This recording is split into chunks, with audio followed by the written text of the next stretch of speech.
ಶ್ರೀಗುರುಭ್ಯೋ ನಮಃ. ಹರಿ ಓಂ. ನಾರಾಯಣಾಯ ಪರಿಪೂರ್ಣಗುಣಾರ್ಣವಾಯ ವಿಶ್ವೋದಯಸ್ಥಿತಿಲಯೋನ್ನಿಯತಿಪ್ರದಾಯ ಜ್ಞಾನಪ್ರದಾಯ ವಿಬುಧಾಸುರಸೌಖ್ಯದುಃಖಸತ್ಕಾರಣಾಯ ವಿತತಾಯ ನಮೋ ನಮಸ್ತೆ.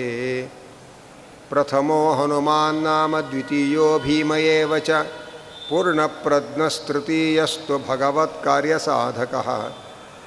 ಅರ್ಥಿಕಲ್ಪಿತಕಲ್ಪೋಯಂ ಪ್ರತ್ಯರ್ಥಿಗಜಕೇಸರಿ ವ್ಯಾಸತೀರ್ಥಗುರುರ್ಭೂಯಾದಸ್ಮದಿಷ್ಟಾರ್ಥಸಿದ್ಧೈ. ಪೂಜ್ಯಾಯ ರಾಘವೇಂದ್ರಾಯ ಸತ್ಯಧರ್ಮರತಾಯ ಚ ಭಜತಾಂ ಕಲ್ಪವೃಕ್ಷಾಯ ನಮತಾಂ ಕಾಮಧೇನವೇ.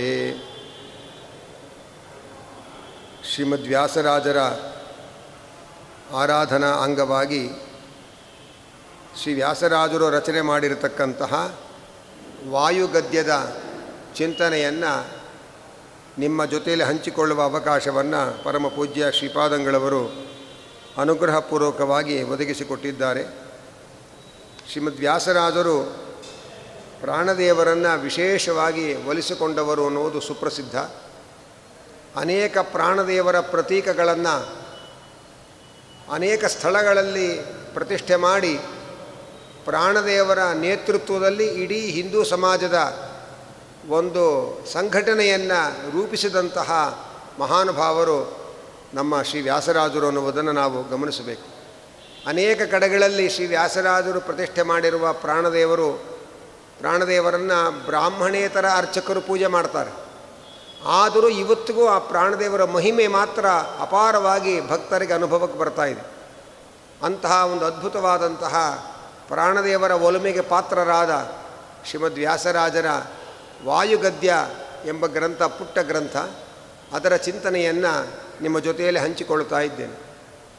ಆಚಾರ್ಯರ ಅನೇಕ ಗ್ರಂಥಗಳಲ್ಲಿ ಬರುವಂತಹ ಅನೇಕ ಅಂಶಗಳನ್ನೆಲ್ಲ ಒಳಗೊಂಡು ಈ ಒಂದು ಗದ್ಯ ಸುಂದರವಾಗಿದೆ.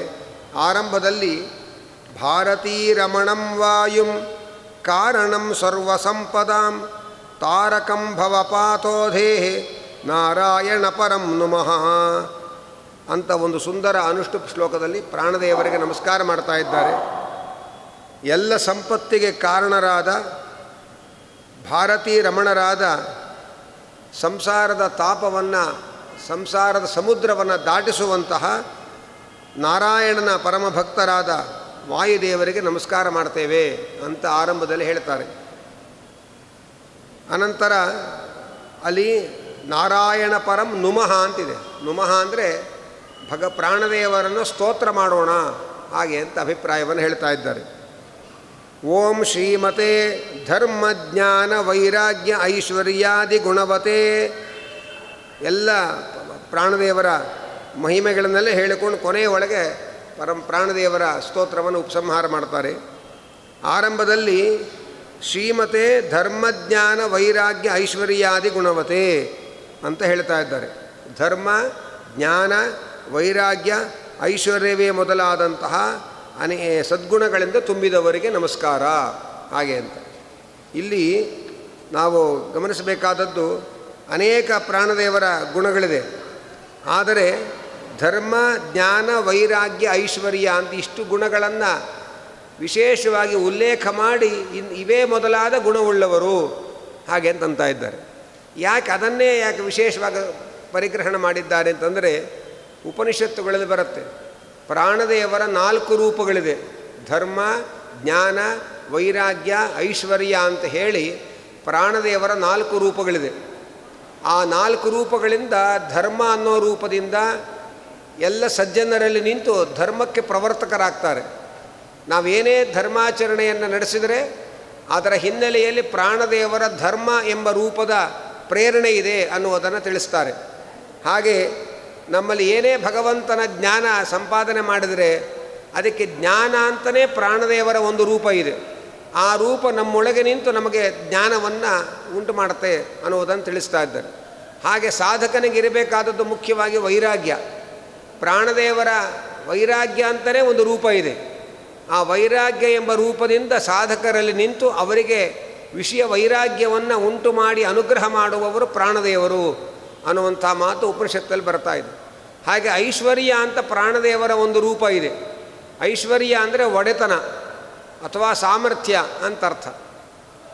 ನಮ್ಮಲ್ಲಿ ಯಾವುದರ ಒಡೆತನ ಇದ್ದರೂ ಕೂಡ, ಯಾವುದೇ ರೀತಿಯ ಸಾಮರ್ಥ್ಯ ಇದ್ದರೂ ಕೂಡ ನಮ್ಮೊಳಗೆ ಪ್ರಾಣದೇವರು ಐಶ್ವರ್ಯ ಎಂಬ ರೂಪದಿಂದ ನಿಂತು ಆ ಒಡೆತನವನ್ನು, ಐಶ್ವರ್ಯವನ್ನು ಕೊಡ್ತಾ ಇದ್ದಾರೆ. ಇದು ಉಪನಿಷತ್ತಲ್ಲಿ ಬರತಕ್ಕಂತಹ ವಿಶೇಷವಾದ 4 ರೂಪಗಳು: ಧರ್ಮ, ಜ್ಞಾನ, ವೈರಾಗ್ಯ, ಐಶ್ವರ್ಯ ಅಂತ. ಇದನ್ನು ನಮಗೆ ಕೊಡಬೇಕಾಗಿದ್ದರೆ ಅವರಲ್ಲಿ ಇರಲೇಬೇಕಲ್ಲ ಇದು. ಅದಕ್ಕೆ ಧರ್ಮಜ್ಞಾನ ವೈರಾಗ್ಯ ಐಶ್ವರ್ಯ ಆದಿ ಗುಣವತೆ, ಧರ್ಮಜ್ಞಾನ ಐಶ್ವರ್ಯ ವೈರಾಗ್ಯ ಮೊದಲಾದ ಗುಣಗಳಿಂದ ತುಂಬಿರುವಂತಹ ಪ್ರಾಣದೇವರೇ ನಿಮಗೆ ನಮಸ್ಕಾರ, ಹಾಗೆ ಅಂತ ಇದ್ದಾರೆ. ಅನಂತರ ಶಿವ ಶೇಷ ಖಗೇಶ ಮುಖ ಅಮರ ಸಮಾರಾಧಿತ ಚರಣ ಸರೋರುಹಾಯ, ಗರುಡಶೇಷ ರುದ್ರರೇ ಮೊದಲಾದ ಎಲ್ಲ ದೇವತೆಗಳಿಂದ ಪೂಜ್ಯವಾದ ಪಾದ ಕಮಲಗಳುಳ್ಳಂತಹ ವಾಯುದೇವರಿಗೆ ನಮಸ್ಕಾರ. ಅಂದರೆ ಪ್ರಾಣದೇವರು ಗರುಡಶೇಷ ರುದ್ರಾದಿ ದೇವತೆಗಳಿಗಿಂತಲೂ ಮಿಗಿಲು. ಆ ಗರುಡಶೇಷ ರುದ್ರಾದಿಗಳೆಲ್ಲರೂ ಕೂಡ ಪ್ರಾಣದೇವರ ಚರಣ ಕಮಲವನ್ನು ಆರಾಧನೆ ಮಾಡ್ತಾರೆ ಎಂಬ ಅಂಶವನ್ನು ಇಲ್ಲಿ ತಿಳಿಸ್ತಾ ಇದ್ದಾರೆ. ನಿಜವಾಗಿ ನೋಡಿದರೆ ಮಹಾಭಾರತ ತಾತ್ಪರ್ಯ ನಿರ್ಣಯಲ್ಲಿ ಆಚಾರ್ಯ 1ನೇ ಅಧ್ಯಾಯದಲ್ಲಿ 2ನೇ ಅಧ್ಯಾಯಗಳಲ್ಲಿ ಹೇಳ್ತಾರೆ, ಈ ಗರುಡಶೇಷ ರುದ್ರರಿಗೆ ಭಾರತೀ ದೇವಿ ವಾಯುದೇವರ ಮೂಲಕ ಜನ್ಮ ಕೊಟ್ಟಿದ್ದಾರೆ ಅನ್ನುವಂಥ ಮಾತನ್ನು ಹೇಳ್ತಾರೆ. ಹಾಗಾಗಿ ಪ್ರಾಣದೇವರು ಈ ಗರುಡಶೇಷ ರುದ್ರರಿಗೆ ತಂದೆ ಸ್ಥಾನದಲ್ಲಿದ್ದಾರೆ. ಮಕ್ಕಳು ತಂದೆಯನ್ನು ಆರಾಧನೆ ಮಾಡೋದು, ತಂದೆಯ ಪಾದಕಮಲಗಳನ್ನು ಸೇವನೆ ಮಾಡೋದು ಸಹಜವಾದ ಕರ್ತವ್ಯ ಅದು. ಹಾಗಾಗಿ ಗರುಡಶೇಷ ರುದ್ರ ಮೊದಲಾದ ಎಲ್ಲ ದೇವತೆಗಳು ಕೂಡ ಪ್ರಾಣದೇವರ ಪಾದಕಮಲಗಳನ್ನು ಪೂಜೆ ಮಾಡ್ತಾರೆ. ವಾಯುಸ್ತುತಿಯಲ್ಲಿ ನಾವು ಕೇಳ್ತೇವೆ, ಪಿಂಜರ ರಂಜಿತಾಶಾಹ. ಪ್ರಾಣದೇವರ ಪಾದಪೀಠಕ್ಕೆ ಎಲ್ಲ ದೇವತೆಗಳು ಬಂದು ನಮಸ್ಕಾರ ಮಾಡ್ತಾರೆ. ಆ ನಮಸ್ಕಾರ ಮಾಡುವಾಗ ಅವರ ಕಿರೀಟಗಳು ಆ ಪಾದಪೀಠಕ್ಕೆ ಘರ್ಷಣೆಯಾಗಿ ಬಂಗಾರದ ರಶ್ಮಿಗಳು ಸುತ್ತಲೂ ಕೂಡ ಚೆಲ್ಲಿ ಎಲ್ಲ ದಿಕ್ಕನ್ನು ಪ್ರಕಾಶಗೊಳಿಸ್ತಾ ಇದೆ. ಅಂತಹ ಪ್ರಾಣದೇವರಿಗೆ ನಮಸ್ಕಾರ ಅಂತ ಈ ಸಂದರ್ಭದಲ್ಲಿ ಹೇಳ್ತಾ ಇದ್ದಾರೆ. ಆದ್ದರಿಂದ ಗರುಡಶೇಷ ರುದ್ರಾದಿಗಳಿಗೂ ಪ್ರವರ್ತಕರಾಗಿ, ಅವರಿಗೂ ಪ್ರೇರಕರಾಗಿ, ಅವರಿಂದಲೂ ಆರಾಧ್ಯರಾದವರು ಪ್ರಾಣದೇವರು ಅನ್ನುವುದನ್ನು ನಾವು ಗಮನಿಸಬೇಕು. ಅನೇಕ ಕಡೆಗಳಲ್ಲಿ ಗರುಡಶೇಷ ರುದ್ರರನ್ನು, ಅವರ ಅವತಾರದ ರೂಪಗಳನ್ನು ಪ್ರಾಣದೇವರು ರಕ್ಷಣೆ ಮಾಡಿರ್ತಕ್ಕಂಥದ್ದು ಮಹಾಭಾರತ ರಾಮಾಯಣಗಳಲ್ಲಿ ನಾವು ಕಂಡುಬರುತ್ತೆ. ಲಕ್ಷ್ಮಣ ಶೇಷದೇವರ ಅವತಾರ. ಲಕ್ಷ್ಮಣನನ್ನು ರಾವಣ ಒಂದು ವಿಶೇಷವಾದ ಆಯುಧದಿಂದ ಮೂರ್ಛೆಗೊಳಿಸಿ ಲಕ್ಷ್ಮಣನನ್ನು ಅನಾಮತ್ತು ಎತ್ಕೊಂಡು ಹೋಗಬೇಕು ಅಂಥೇಳಿ ಆ ರಾವಣ ಪ್ರಯತ್ನ ಪಡ್ತಾ ಇರುವಾಗ ದೂರದಿಂದ ಹಾರಿ ಬಂದು ಹನುಮಂತ ರಾವಣನನ್ನು ದೂರ ಸರಿಸಿ ಆ ಲಕ್ಷ್ಮಣನನ್ನು ಅನಾಮತ್ತು ಎತ್ತುಕೊಂಡು ರಾಮದೇವರ ಮುಂದೆ ತಂದು ಇಡ್ತಾರೆ. ಆಗ ಸಂಜೀವನ ಪರ್ವತವನ್ನು ತರಲಿಕ್ಕೆ ಅಂತ ರಾಮದೇವರು ಆಜ್ಞೆ ಕೊಡ್ತಾರೆ. ಗಂಧಮಾದನ ಪರ್ವತವನ್ನು ತಂದು ಲಕ್ಷ್ಮಣನನ್ನು ಬದುಕಿಸ್ತಾರೆ, ಇತರ ಕಪಿಗಳನ್ನು ಬದುಕಿಸ್ತಾರೆ. ಹೀಗೆ ಗರುಡಶೇಷ ರುದ್ರಾದಿಗಳೆಲ್ಲರೂ ಕೂಡ ಪ್ರಾಣದೇವರ ಅಧೀನದಲ್ಲಿದ್ದಾರೆ, ಪ್ರಾಣದೇವರ ಪಾದ ಪದ್ಮಾರಾಧಕರಾಗಿದ್ದಾರೆ. ಅಂತಹ ಪ್ರಾಣದೇವರಿಗೆ ನಮಸ್ಕಾರ.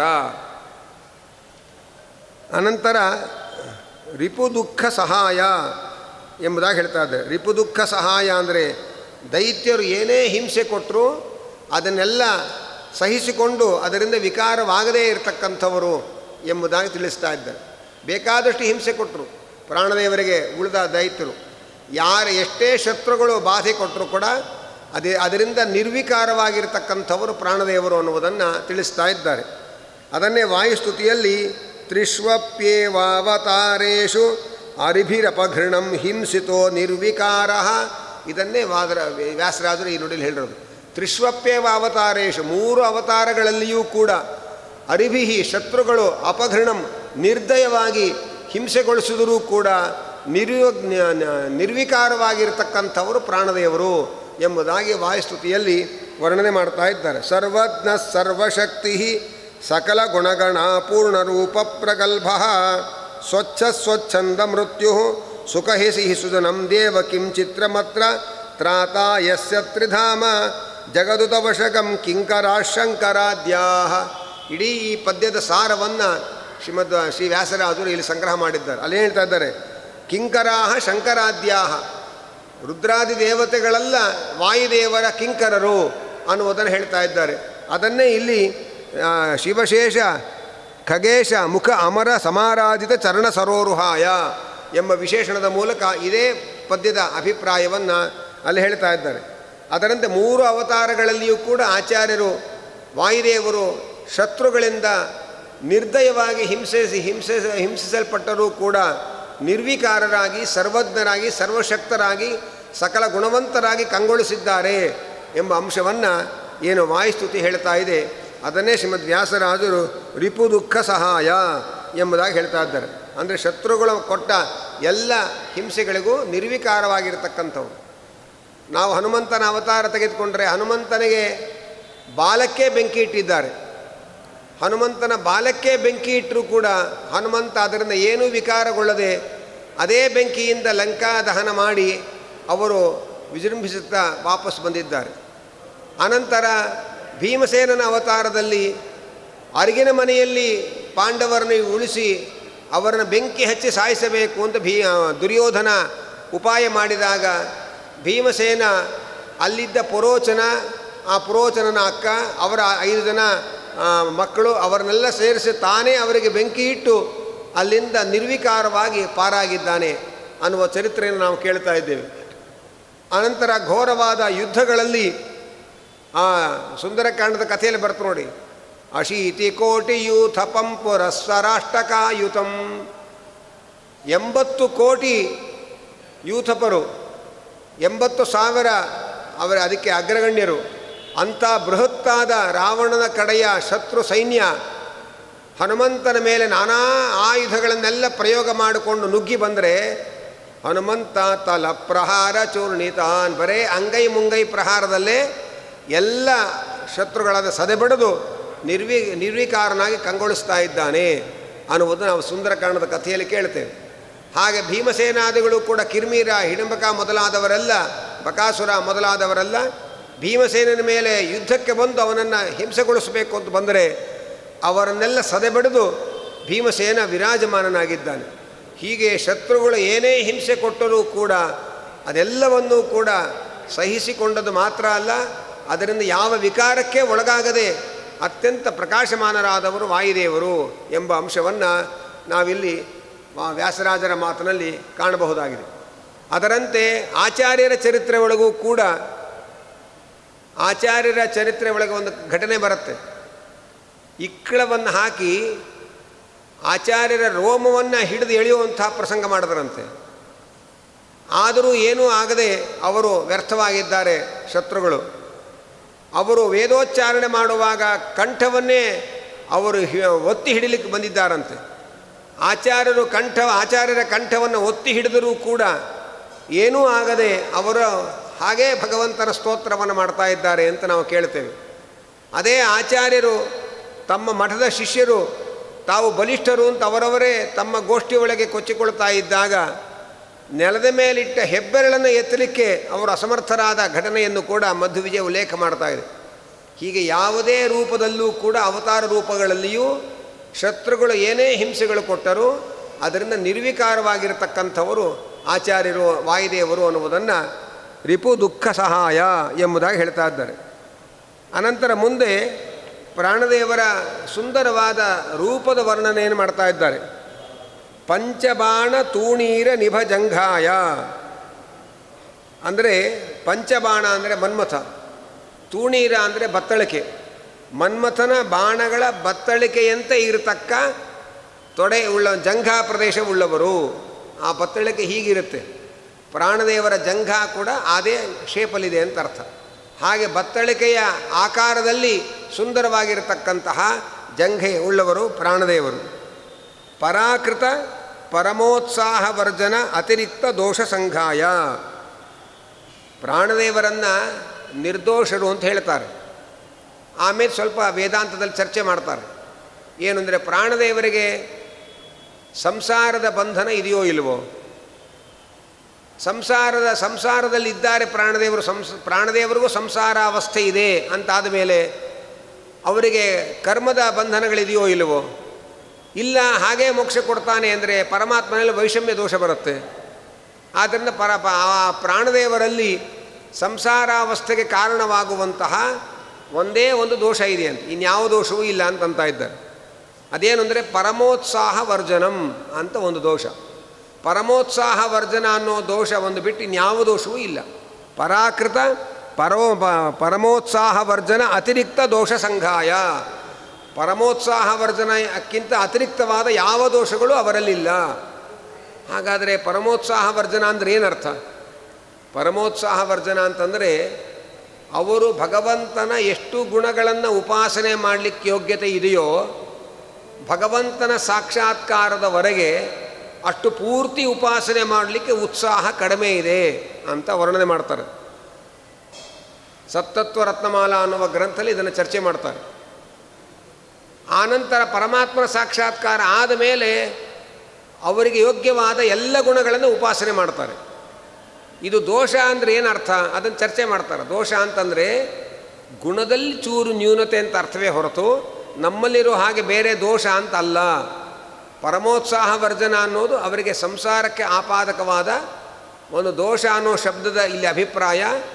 ಅಲ್ಲಿ ಗುಣ ಅಲ್ಪತ್ವ ಅಂದರೆ ಗುಣದಲ್ಲಿ ಕಿಂಚಿನ ನ್ಯೂನತೆ ಅಷ್ಟೇ ಹೊರತು ದೋಷ ಅಂತ ಪ್ರತ್ಯೇಕವಾಗಿ ಪರಿಗಣಿಸುವಂತಹ ದೋಷಗಳು ಅವರಲ್ಲಿಲ್ಲ. ಆದ್ದರಿಂದ ಪರಮೋತ್ಸಾಹ ವರ್ಜನ ಅನ್ನುವ ದೋಷಕ್ಕಿಂತ ಅತಿರಿಕ್ತವಾದ ಯಾವ ದೋಷಗಳು ಇಲ್ಲದೇ ಇರತಕ್ಕಂತಹ ಮಹಾನುಭಾವರು ಅಂಥೇಳಿ ಆಚಾರ್ಯ ವಾಯುದೇವರನ್ನು ವರ್ಣನೆ ಮಾಡ್ತಾ ಇದ್ದಾರೆ. ಅನಂತರ ಹಸ್ತಿ ಹಸ್ತ ಪ್ರಶಸ್ತ ಊರುದ್ವಯಾಯ. ಹಸ್ತಿ ಅಂದರೆ ಆನೆ. ಯಾಕೆ ಹಸ್ತಿ ಅಂತ ಆನೆ ಅಂತ ಹೆಸರು ಅಂದರೆ ಹಸ್ತ ಇರೋದರಿಂದ ಅದಕ್ಕೆ ಹಸ್ತಿ ಅಂತ ಹೆಸರು. ಪ್ರಾಣಿಗಳಲ್ಲಿ ಯಾವುದಕ್ಕೂ ಕೈ ಕಾಲುಗಳು ಅಂತಿಲ್ಲ, ಬರೀ ಕಾಲು ಅದನ್ನೇ ಉಪಯೋಗಿಸ್ಕೊಳ್ತು ಅಷ್ಟೇ, ಕಾಲುಗಳು ಮಾತ್ರ ಇದೆ. ಆದರೆ ಆನೆಗೆ ಮಾತ್ರ ಒಂದು ಸೊಂಡಿಲು ಕೈಯ ರೀತಿಯಲ್ಲಿ ಉಪಯೋಗಿಸ್ಕೊಳ್ಳೋಕೆ ಒಂದು ಕೈ ಅಂತಿದೆ ಸೊಂಡಿಲು. ಅದಕ್ಕೆ ಎಲ್ಲ ಪ್ರಾಣಿಗಳು ಬೇರೆ ಬೇರೆ ರೂಪ. ಆದರೆ ಆನೆಯನ್ನು ಹಸ್ತಿ ಅಂತ ಕರೀತಾರೆ. ಹಸ್ತಿ ಕರಿ ಅಂತ ಕರೀತಾರೆ. ಕರಿ ಅಂದರೆ ಕಪ್ಪಗಿದೆ ಅಂತ ಅರ್ಥ ಅಲ್ಲ, ಕರ ಇದೆ ಅಂತ ಅರ್ಥ. ಹಸ್ತಿ ಅಂದರೆ ಹಸ್ತ ಇದೆ ಅಂತ ಅರ್ಥ. ಹೀಗೆ ಆ ಹಸ್ತಿ ಹಸ್ತ, ಆನೆಯ ಕೈ ಅಂತಂದರೆ ಸೊಂಡಿಲು. ಆ ಸೊಂಡಿಲಿನ ಆಕಾರದಲ್ಲಿರತಕ್ಕಂತಹ ದೃಢವಾದ ಎರಡು ತೊಡೆಗಳುಳ್ಳವರು. ಇಲ್ಲೂ ಕೂಡ ಸೊಂಡಿಲಿನ ಶೇಪ್ ಏನಿದೆ ಆ ಶೇಪ್ನಲ್ಲಿ ಇರತಕ್ಕಂಥ ತೊಡೆಗಳು ಅಂತ ಅರ್ಥ. ಒಂದೇ ಕಲ್ಲು ಕಂಬದ ಹಾಗೆ ಏಕಾಕಾರ ಇರಬಾರ್ದು. ತೊಡೆ ಅನ್ನೋದು ಕಲ್ಲು ಕಂಬದ ಹಾಗೆ ಏಕಾಕಾರವಾಗಿದ್ದರೆ ಬೊಜ್ಜುಮೈ ಅಂತ ಅರ್ಥ. ಅದು ಹಾಗಿರಬಾರ್ದು. ಒಳ್ಳೆ ವ್ಯಾಯಾಮ ಮಾಡದ ಕಟ್ಟುಮಸ್ತಾದವರ ತೊಡೆ ಹೇಗಿರಬೇಕು ಹಾಗೆ ಪ್ರಾಣದೇವರದು ಆನೆಯ ಸೊಂಡಿಲಿನ ಆಕಾರದಲ್ಲಿ ಇರತಕ್ಕಂತಹ ಸುಂದರವಾದ ಊರುದ್ವಯ ಉಳ್ಳವರು. ಅನಂತರ ಭಗವತ್ ಪ್ರೀತ್ಯರ್ಥ ಅಂಗೀಕೃತ ಅಜ್ಞಾನ ಶೋಕ ಭಯಾಯ ಅಂತ ಇದ್ದಾರೆ. ಅಂದರೆ ಭಾಗವತ ತಾತ್ಪರ್ಯದಲ್ಲಿ ಹೇಳ್ತಾರೆ, ವಾಯುದೇವರಿಗೆ 4 ಬಾರಿ ಅಜ್ಞಾನ, 2 ಬಾರಿ ಭಯ ಹಾಗೂ ಶೋಕ ಇದೆ ಅಂತ ಆಚಾರ್ಯರೇ ಪ್ರಮಾಣವನ್ನು ಕೊಟ್ಟು ಭಾಗವತ ತಾತ್ಪರ್ಯ ನಿರ್ಣಯ ಹೇಳ್ತಾರೆ.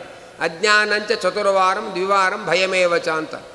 4 ಬಾರಿ ಅಜ್ಞಾನ, 2 ಬಾರಿ ಭಯ ಮತ್ತು ಶೋಕ ಇದನ್ನು ಪ್ರಾಣದೇವರು ವ್ಯಕ್ತಪಡಿಸ್ತಾರೆ. ಆದರೆ ಯಾತಕ್ಕೋಸ್ಕರ ಅಂದರೆ ಅದು ಭಗವತ್ ಪ್ರೀತ್ಯರ್ಥವಾಗಿ 4 ಬಾರಿ ಅಜ್ಞಾನ, 2 ಬಾರಿ ಭಯ ಮತ್ತು ಶೋಕಗಳನ್ನು ವ್ಯಕ್ತಪಡಿಸ್ತಾರೆ ಅನ್ನುವ ಅಂಶವನ್ನು ತಿಳಿಸ್ತಾ ಇದ್ದಾರೆ. ಅದನ್ನೇ ಶ್ರೀ ವ್ಯಾಸರಾಜರು ಭಗವತ್ ಪ್ರೀತ್ಯರ್ಥ ಅಂಗೀಕೃತ ಅಜ್ಞಾನ ಶೋಕ ಭಯಾಯ. ಭಗವಂತನ ಪ್ರೀತಿಗೋಸ್ಕರ, ಭಗವಂತನ ಖುಷಿಗೋಸ್ಕರ 4 ಬಾರಿ ಅಜ್ಞಾನವನ್ನು, ಶೋಕವನ್ನು, 2 ಬಾರಿ ಭಯವನ್ನು ತಮ್ಮಲ್ಲಿ ತೋರಿಸಿಕೊಂಡಂಥವರು. ಅವರಿಗೆ ನಿಜವಾಗಿ ಅವರಿಗೆ ಭಯ ಇಲ್ಲ, ಅಂಜಿ ಕಿನ್ಯಾತ ಕಯ್ಯ ಅಂತ ನಾವು ಹಾಡ್ತೇವೆ. ಆದರೂ ಅವರು ಭಗವಂತನ ಮುಂದೆ ಹೆದರ್ಕೊಳ್ಳೋದು ಗುಣ, ಅದು ದೋಷ ಅಲ್ಲ. ಆ ಭಗವತ್ ಪ್ರೀತ್ಯರ್ಥವಾಗಿ ಅವರು 2 ಬಾರಿ ಭಯವನ್ನು ವ್ಯಕ್ತಪಡಿಸ್ತಾರೆ, ಶೋಕವನ್ನು ವ್ಯಕ್ತಪಡಿಸ್ತಾರೆ, 4 ಬಾರಿ ಅಜ್ಞಾನವನ್ನು ವ್ಯಕ್ತಪಡಿಸ್ತಾರೆ. ಆದ್ದರಿಂದ ಭಗವತ್ ಪ್ರೀತ್ಯರ್ಥವಾಗಿ ಅಜ್ಞಾನ ಶೋಕ ಭಯಗಳನ್ನು ವ್ಯಕ್ತಪಡಿಸುವಂತಹ ಶ್ರೀ ವಾಯುದೇವರಿಗೆ ನಮಸ್ಕಾರ.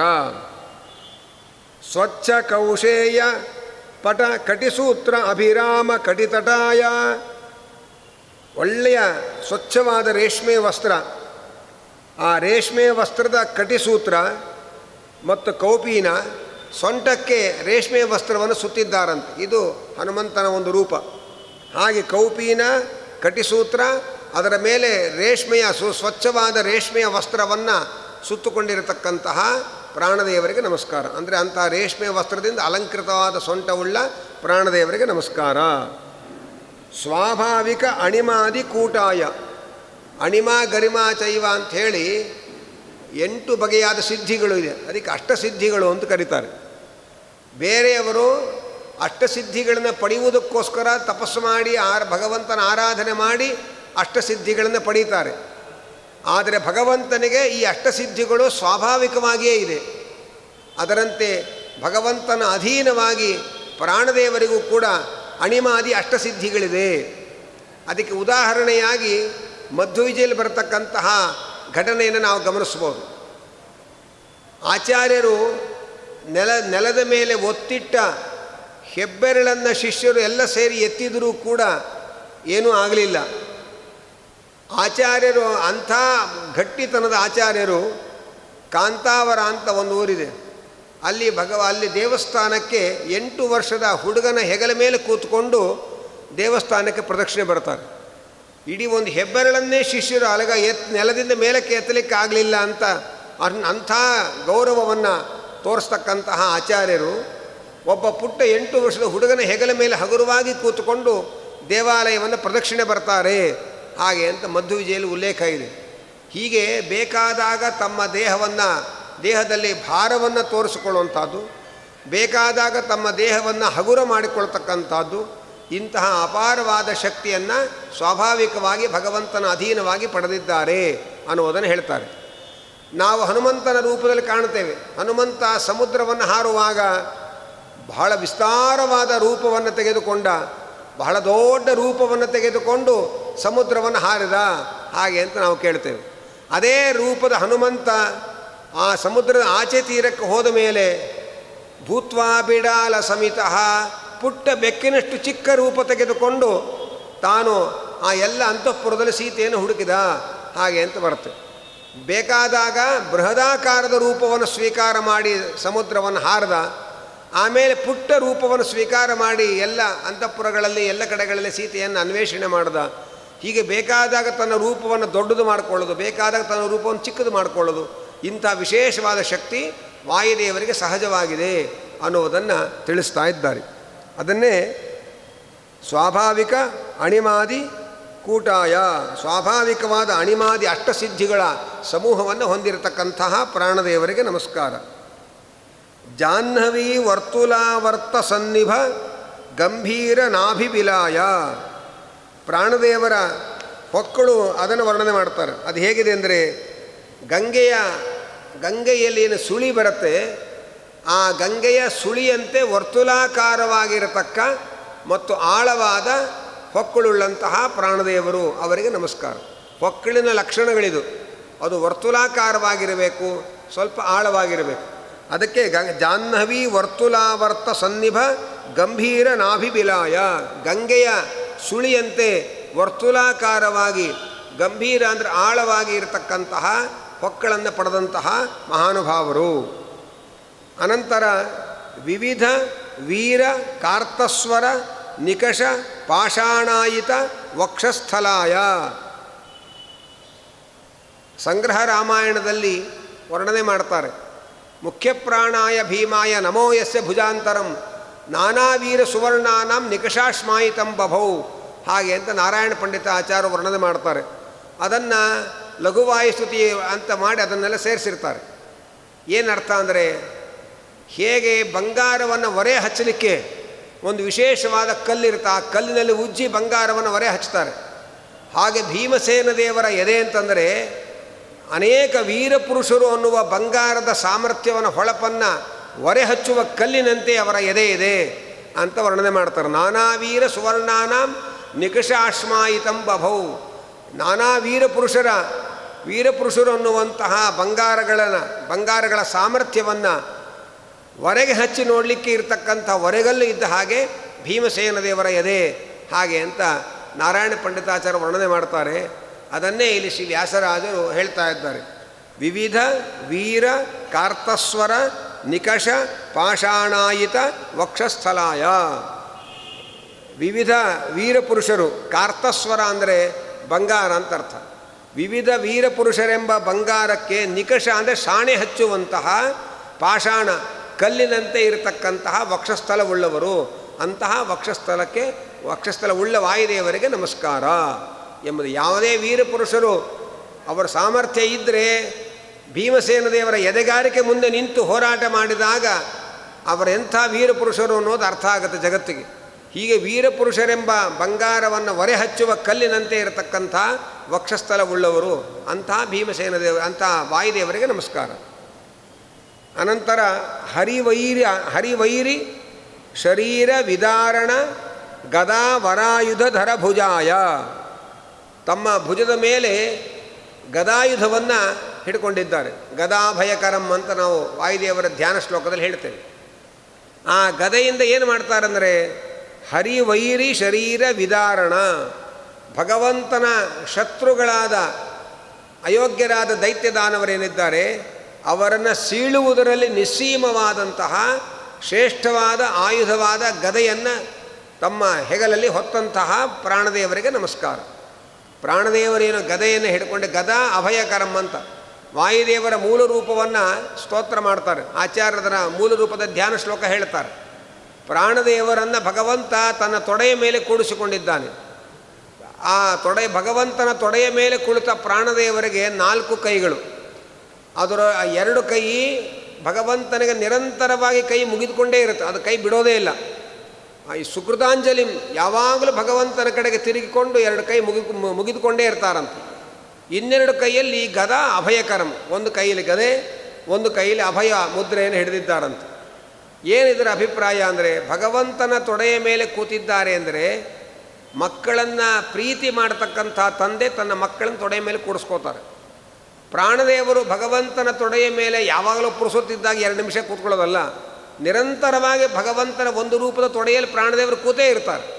ಅಂದರೆ ಕೆಳಗೆ ಇಳಿಸದೆ ಯಾವಾಗಲೂ ತನ್ನ ತೊಡೆಯ ಮೇಲೆ ಕೂಡಿಸಿಕೊಂಡಿದ್ದಾರೆ ಪ್ರಾಣದೇವರನ್ನು ಭಗವಂತ. ಅಂದರೆ ಭಗವಂತನ ವಿಶೇಷವಾದ ಪ್ರೇಮಕ್ಕೆ ಪಾತ್ರ ಆದವರು ಪ್ರಾಣದೇವರು ಅಂತ ಅರ್ಥ.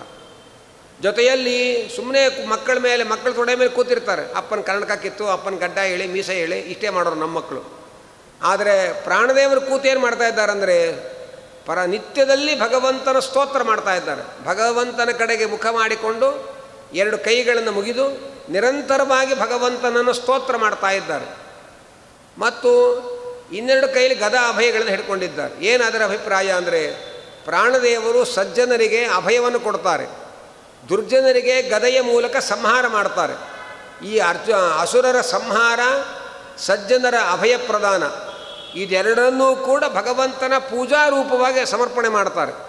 ಅದಕ್ಕೆ 2 ಕೈಯಲ್ಲಿ ಗದೆ ಅಭಯಗಳನ್ನು ಹಿಡಿದುಕೊಂಡು ಮತ್ತೆರಡು ಕೈಯಲ್ಲಿ ಕೈ ಮುಗಿದು ನಿಂತಿದ್ದಾರೆ. ಅಂದರೆ ನನ್ನಿಂದ ನೀನು ನಡೆಸುವ ಅಸುರ ಸಂಹಾರ, ಸಜ್ಜನರ ಸಂರಕ್ಷಣೆ ಇದೆಲ್ಲವನ್ನೂ ಕೂಡ ಭಗವಂತನ ಪೂಜೆಯಾಗಿ ಅರ್ಪಣೆ ಮಾಡ್ತೇನೆ ಅಂತೇಳಿ ತಮ್ಮ ಎಲ್ಲ ಕಾರ್ಯಗಳನ್ನು ಭಗವಂತನಿಗೆ ಪೂಜಾರೂಪವಾಗಿ ಸಮರ್ಪಣೆ ಮಾಡ್ತಾ ಇದ್ದಾರೆ.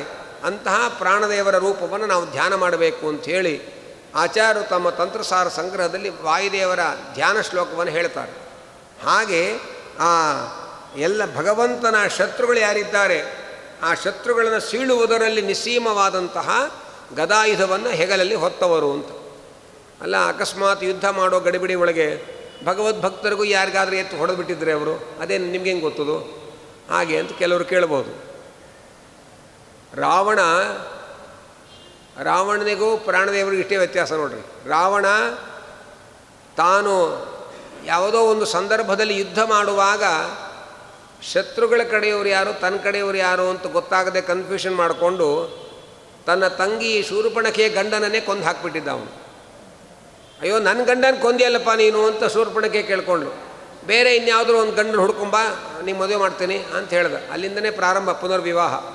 ಹಾಗೆ ಆ ಶೂರ್ಪಣಖೆಯ ತನ್ನ ತಂಗಿ ಗಂಡನನ್ನೇ ಶತ್ರುಗಳ ಕಡೆಯವರು ಅಂತ ಭ್ರಮಿಸಿಕೊಂಡು ಹೊಡೆದು ಕೊಂದವನು ನಮ್ಮ ರಾವಣ. ಆದರೆ ಹನುಮಂತ ಎಂಥವರು ಅಂದರೆ ಭೀಮಸೇನನ ಯುದ್ಧದ ರೀತಿಯನ್ನು ವರ್ಣನೆ ಮಾಡ್ತಾ ಶ್ರೀಮದ್ವಾದರಾಜರು ಸರಸಭಾರತಿ ವಿಲಾಸದಲ್ಲಿ ಹೇಳ್ತಾರೆ, ಒಬ್ಬ ಅವೈಷ್ಣವನನ್ನು ಉಳಿಸಿಲ್ಲ, ಒಬ್ಬ ವೈಷ್ಣವನನ್ನು ಕೂಡ ಹಿಂಸೆ ಮಾಡಿಲ್ಲ. ಇದು ಭೀಮಸೇನ ದೇವರ ಯುದ್ಧದ ವಿಶೇಷ ಅಂತಾರೆ. ಯಾವ ವಿಷ್ಣು ಭಕ್ತರನ್ನು ಕೂಡ ಹೊಡೆದು ಅವರನ್ನ ನಾಶ ಮಾಡಿಲ್ಲ, ಯಾವ ವಿಷ್ಣು ವಿರೋಧಿಗಳನ್ನು ಉಳಿಸಿಲ್ಲ.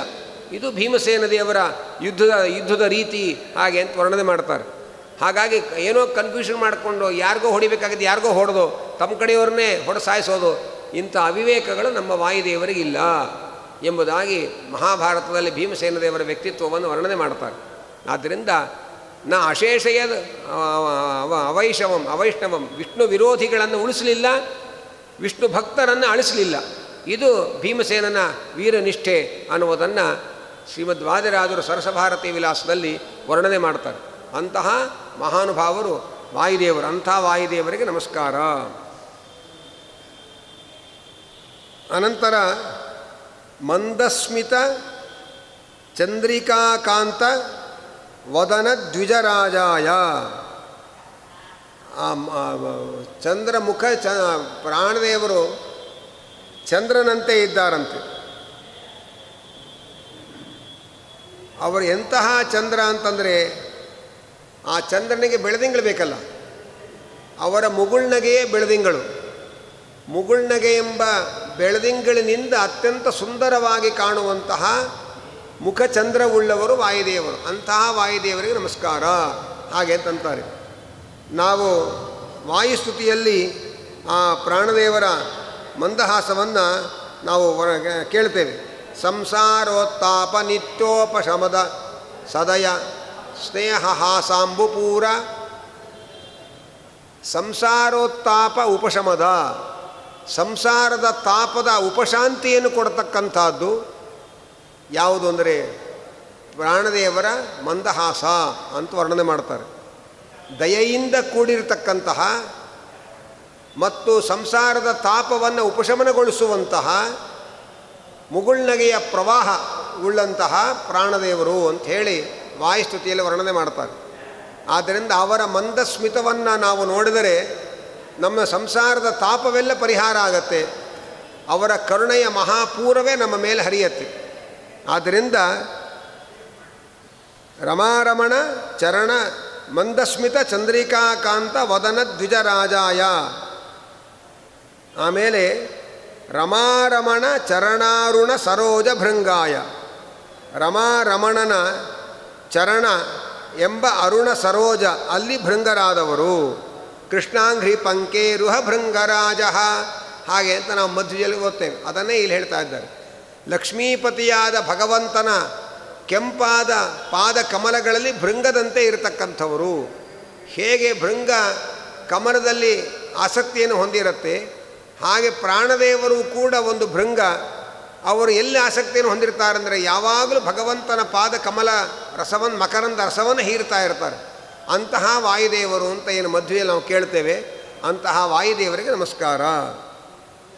ಜೃಂಭಮಾಣ ಉತ್ತಮಾಂಗಾಯ. ಫಳಫಳ ಹೊಳೆಯುವಂತಹ ಶಿರೋಭಾಗವುಳ್ಳಂಥವರು. ಅಂತಹ ವಾಯುದೇವರಿಗೆ ನಮಸ್ಕಾರ. ಕೊನೆಯಲ್ಲಿ ಸಂಪೂರ್ಣ ಲಕ್ಷಣ ಚಾರುವಂಗಾಯ. 32 ಶುಭ ಲಕ್ಷಣಗಳಿಂದ ಕಂಗೊಳಿಸುವಂತಹ ಸುಂದರವಾದ ಶರೀರವುಳ್ಳ ವಾಯುದೇವರಿಗೆ ನಮಸ್ಕಾರ. ಈ 32 ಲಕ್ಷಣ ಯಾರ್ಯಾರಿಗಿದೆ ಅಂತಂದರೆ ಭಗವಂತನಿಗೆ 32 ಲಕ್ಷಣ ಇದೆ. ಅವನ 32 ಲಕ್ಷಣ ಸಂಪನ್ನವಾದ ಶರೀರ ಅದು ಪ್ರಾಕೃತ ಶರೀರ ಅಲ್ಲ, ಅವನ ಅಪ್ರಾಕೃತವಾದ ಸ್ವರೂಪ ಶರೀರ. ಆ 32 ಲಕ್ಷಣಗಳು ಕೂಡ ಸ್ವತಂತ್ರವಾಗಿವೆ ಮತ್ತು ನಿರವಧಿಕವಾಗಿವೆ. ಪ್ರಾಣದೇವರ ಅನಂತರದಲ್ಲಿ ಮಹಾಲಕ್ಷ್ಮಿಗೂ 32 ಲಕ್ಷಣ ಸಂಪನ್ನವಾದ ಶರೀರ ಇದೆ. ಆ ಲಕ್ಷ್ಮೀದೇವಿಯ 32 ದೇಹದ 32 ಲಕ್ಷಣಗಳು ಭಗವಂತನ ಅಧೀನವಾಗಿದೆ. ಭಗವಂತನ ದೇಹದಲ್ಲಿ ಏನು 32 ಲಕ್ಷಣ ಇದೆ ಅದಕ್ಕಿಂತ ಸ್ವಲ್ಪ ಸ್ಫುಟತೆಯಲ್ಲಿ ಕಡಿಮೆ ಲಕ್ಷ್ಮೀದೇವಿಯ 32 ಲಕ್ಷಣಗಳು. ಅನಂತರ ಬ್ರಹ್ಮವಾಯುಗಳಿಗೂ 32 ಲಕ್ಷಣ ಸಂಪನ್ನವಾದ ಶರೀರ ಇದೆ. ಬ್ರಹ್ಮವಾಯುಗಳ 32 ಲಕ್ಷಣ ಸಂಪನ್ನವಾದ ಶರೀರ ಅದು ಪ್ರಾಕೃತ ಶರೀರ. ಯಾಕೆಂದರೆ ಅವರಿಗೆ ಪ್ರಾಕೃತ ಶರೀರ ಬೇರೆ ಇದೆ, ಲಕ್ಷ್ಮೀನಾರಾಯಣರಿಗೆ ಪ್ರಾಕೃತ ಶರೀರ ಇಲ್ಲ. ಹಾಗಾಗಿ ಆ ವಾಯುದೇವರ ಬ್ರಹ್ಮವಾಯುಗಳ 32 ಲಕ್ಷಣ ಸಂಪನ್ನವಾದ ಶರೀರ ಲಕ್ಷ್ಮೀನಾರಾಯಣರ ಇಬ್ಬರ ಅಧೀನವಾಗಿದೆ ಅದು. ಮತ್ತು ಲಕ್ಷ್ಮೀದೇವಿಯ ಶರೀರದ 32 ಲಕ್ಷಣಕ್ಕಿಂತಲೂ ಸ್ಫುಟತೆಯಲ್ಲಿ ಕಡಿಮೆ ಇದೆ ಅಂತಂತಾರೆ. ಅವ್ರನ್ನ ಬಿಟ್ಟರೆ ಸರಸ್ವತಿ ಭಾರತೀಯರಿಗೂ 32 ಲಕ್ಷಣ ಸಂಪನ್ನವಾದ ಶರೀರ ಇದೆ ಅಂತ ಹೇಳ್ತಾರೆ. ಆ ಸರಸ್ವತಿ ಭಾರತೀಯರ 32 ಲಕ್ಷಣ ಸಂಪನ್ನತೆ ಇದೆಯಲ್ಲ ಅದು ಲಕ್ಷ್ಮೀನಾರಾಯಣರ ಮತ್ತು ಬ್ರಹ್ಮವಾಯುಗಳ ಅಧೀನ. ಮತ್ತು ಬ್ರಹ್ಮವಾಯುಗಳ ಶರೀರದ 32 ಲಕ್ಷಣಗಳಿಗಿಂತಲೂ ಸ್ಪಷ್ಟತೆಯಲ್ಲಿ ಸ್ಫುಟತೆಯಲ್ಲಿ ಸ್ವಲ್ಪ ಕಡಿಮೆ. ಅಂತೂ 32 ಲಕ್ಷಣ ಸಂಪನ್ನ ಶರೀರ ಅವ್ರಿಗೂ ಇದೆ. ಅಲ್ಲಿಂದ ಮುಂದೆ ರುದ್ರದೇವರು ಇಂದ್ರದೇವರೆಲ್ಲ ಹೋದ ಮುಂದಿನ ತಾರತಮ್ಯದ ದೇವತೆಗಳಿಗೆ 28 ಲಕ್ಷಣ ಸಂಪನ್ನವಾದ ಶರೀರ, 26 ಲಕ್ಷಣ ಸಂಪನ್ನವಾದ ಶರೀರ, ಋಷಿಗಳಿಗೆ 1 ಲಕ್ಷಣ ಸಂಪನ್ನವಾದ ಶರೀರ ಅಂತಾರೆ. ಅಲ್ಲಿಗೆ ಮುಗಿದೋಯ್ತು. ನಮ್ಮದೆಲ್ಲ ಅವಲಕ್ಷಣ ಶರೀರಗಳು ಅಷ್ಟೇ. ಹೀಗೆ ಆ ಶರೀರದ ಲಕ್ಷಣಗಳೇನಂತ ಹೇಳ್ತಾರೆ. ಆ 32 ಲಕ್ಷಣಗಳೇನು ಅನ್ನೋದನ್ನು ನಾಳೆ ಅದರ ವಿವರಣೆಯನ್ನು ನೋಡೋಣ. ಆ 32 ಲಕ್ಷಣ ಸಂಪನ್ನವಾದ ಶರೀರ ಲಕ್ಷ್ಮೀನಾರಾಯಣರಿಗೆ, ಬ್ರಹ್ಮವಾಯುಗಳಿಗೆ, ಸರಸ್ವತಿ ಭಾರತೀಯರಿಗೆ ಇರತಕ್ಕಂಥದ್ದು. ಭಗವಂತನಿಗೆ 32 ಲಕ್ಷಣ ಸಂಪನ್ನ ಶರೀರ ಏನಿದೆ ಅದು ಅವನ ಅಪ್ರಾಕೃತವಾದ ಸ್ವರೂಪ ಶರೀರ, ಜ್ಞಾನಾನಂದಮಯವಾದದ್ದು. ಅದು ಸ್ವತಂತ್ರವಾದದ್ದು ಮತ್ತು ನಿರವಧಿಕವಾದದ್ದು. ಲಕ್ಷ್ಮೀದೇವಿಗಿರುವ 32 ಲಕ್ಷಣ ಸಂಪನ್ನವಾದ ಶರೀರ ನಾರಾಯಣನ ಅಧೀನವಾದದ್ದು ಮತ್ತು ನಾರಾಯಣನ 32 ಲಕ್ಷಣಕ್ಕಿಂತ ಸ್ಫುಟತೆಯಲ್ಲಿ ಕಡಿಮೆ ಇರತಕ್ಕಂಥದ್ದು. ಬ್ರಹ್ಮವಾಯುಗಳ 32 ಲಕ್ಷಣ ಸಂಪನ್ನವಾದ ಶರೀರ ಲಕ್ಷ್ಮೀನಾರಾಯಣರ ಇಬ್ಬರ ಅಧೀನವಾದದ್ದು. ಇದು ಪ್ರಾಕೃತ ಶರೀರ. ಅವರ ಸ್ವರೂಪ ಶರೀರಕ್ಕೂ 32 ಲಕ್ಷಣಗಳಿದೆ. ಆ ಪ್ರಾಕೃತ ಶರೀರ ಜೊತೆಯಲ್ಲಿ ಆ ಲಕ್ಷ್ಮೀದೇವಿಯ 32 ಲಕ್ಷಣಕ್ಕಿಂತಲೂ ಸ್ಫುಟತೆ ಕಡಿಮೆ ಇರತಕ್ಕಂಥದ್ದು. ಸರಸ್ವತಿ ಭಾರತೀಯರಿಗೂ 32 ಲಕ್ಷಣ ಸಂಪನ್ನ ಶರೀರ ಇದೆ. ಅದು ಲಕ್ಷ್ಮೀನಾರಾಯಣರ ಮತ್ತು ಬ್ರಹ್ಮವಾಯುಗಳ 4 ಜನರ ಅಧೀನವಾಗಿದೆ. ಬ್ರಹ್ಮವಾಯುಗಳ ಶರೀರದ ಲಕ್ಷಣಕ್ಕಿಂತಲೂ ಸ್ಫುಟತೆಯಲ್ಲಿ ಕಡಿಮೆ ಇದೆ ಅಂತ ಹೇಳಿ ಆ ಲಕ್ಷಣದ ಒಂದು ಮಾತನ್ನು ತಿಳಿಸ್ತಾರೆ. ಹಾಗೆ ಸಂಪೂರ್ಣ ಲಕ್ಷಣ ಚಣಂ ನವರಾಜಮಾನ ದ್ವಾರಾಂತರಂ ಪರಮ ಸುಂದರ ಮಂದಿರಂ ತತ್ ಅಂತ ಹೇಳಿ ಮಧ್ವವಿಜಯದಲ್ಲಿ ಆಚಾರ್ಯರ ಅವತಾರ ಆಗುವಾಗ ಆ 32 ಲಕ್ಷಣ ಸಂಪನ್ನವಾದ ಭಗವಂತನ ನೆಲೆಯಾದ ಮಂದಿರವನ್ನು ಪ್ರಾಣದೇವರು ಪ್ರವೇಶ ಮಾಡಿ ಈಚೆಗೆ ಪ್ರಕಟರಾದರು ಹಾಗೆ ಅಂತ ವರ್ಣನೆಯನ್ನು ನಾವು ಕೇಳ್ತೇವೆ. ಆದ್ದರಿಂದ ಸಂಪೂರ್ಣ ಲಕ್ಷಣ ಚಾರ್ವಂಗಾಯ ಅಂತ ಹೇಳ್ತಾರೆ. ಸಂಪೂರ್ಣವಾದ 32 ಲಕ್ಷಣವುಳ್ಳಂತಹ ಚಾರು ಸುಂದರವಾದ ಅಂಗಾಯ ಅಂದರೆ ಶರೀರವುಳ್ಳವರು. ರುಜುಪುಂಗವಾಯ ಬ್ರಹ್ಮ ಪದವಿಗೆ ಯೋಗ್ಯರಾದಂತಹ ರುಜುಗಳು 100 ಜನ ಇದ್ದಾರೆ. ಅಂತಹ ರುಜುಗಳಲ್ಲಿ ಇವರು ಸೇರಿರತಕ್ಕಂಥ ರುಜುಶ್ರೇಷ್ಠರಾದವರು ರುಜುಪುಂಗವರು. ಮೊದಲನೇ ಎಲ್ಲ ರುಜುಗಳ ಹೆಸರುಗಳನ್ನು ನಮ್ಮ ಜಗನ್ನಾಥ ದಾಸರು ಹರಿಕಥಾಂಸಾರದಲ್ಲಿ ಆ ರುಜುಗಳ ನಾಮವನ್ನೆಲ್ಲ ಹೇಳ್ತಾರೆ. ಪುರಾಣೋಕ್ತವಾದ ರುಜುಗಳ ನಾಮಗಳ ಸಂಗ್ರಹವನ್ನು ತಿಳಿಸ್ತಾರಲ್ಲಿ. ಮೊದಲನೇ ರುಜುಗಳು ಕಲ್ಕಿ ಅಂತ ಶುರುವಾಗತ್ತೆ.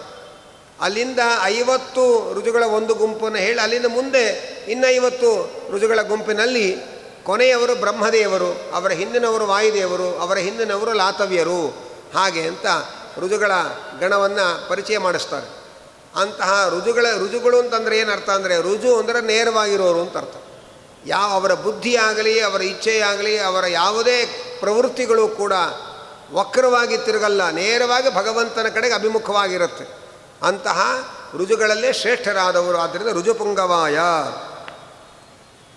ಈಶಾದನ್ಯತ್ರ ಸರ್ವತ್ರ ಆಲೋಚನೆ ಸರ್ವ ವಿಷಯೇಣ ಈಶೇತು ಅಸಾರ್ವತ್ರಿಕೇಣ ಅನಾದಿನಿತ್ಯೇನ ಆಮುಕ್ತಿಕ್ರಮೇಣ ವರ್ಧಮಾನೇನ ತಥೋ ಅವ್ಯಯೇನ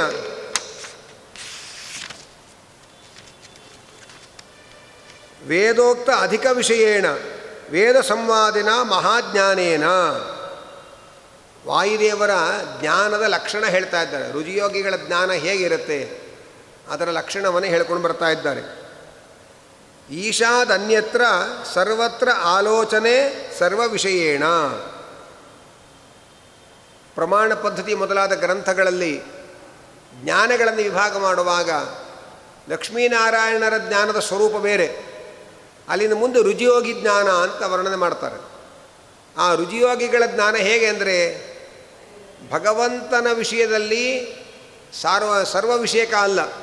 ಅಂದರೆ ಪ್ರಾಣದೇವರು ಕೂಡ ರುಜಿಯೋಗಿಗಳು ಕೂಡ ಭಗವಂತನನ್ನು ಸಂಪೂರ್ಣವಾಗಿ ತಿಳ್ಕೊಳ್ಳೋಕ್ಕೆ ಸಾಧ್ಯ ಇಲ್ಲ. ಆದ್ದರಿಂದ ಭಗವಂತನಲ್ಲಿ ಆಲೋಚನೆ ಮಾಡಿದ್ರೂ ಸಂಪೂರ್ಣವಾಗಿ ತಿಳಿಯಲಿಕ್ಕೆ ಸಾಧ್ಯ ಇಲ್ಲ. ಆದರೆ ಭಗವಂತನನ್ನು ಬಿಟ್ಟು ಜಗತ್ತಿನ ವಿಷಯದಲ್ಲಿ ಅವರು ಭಗವಂತನನ್ನು ಧ್ಯಾನ ಮಾಡ್ತಾ ಇರ್ತಾರೆ.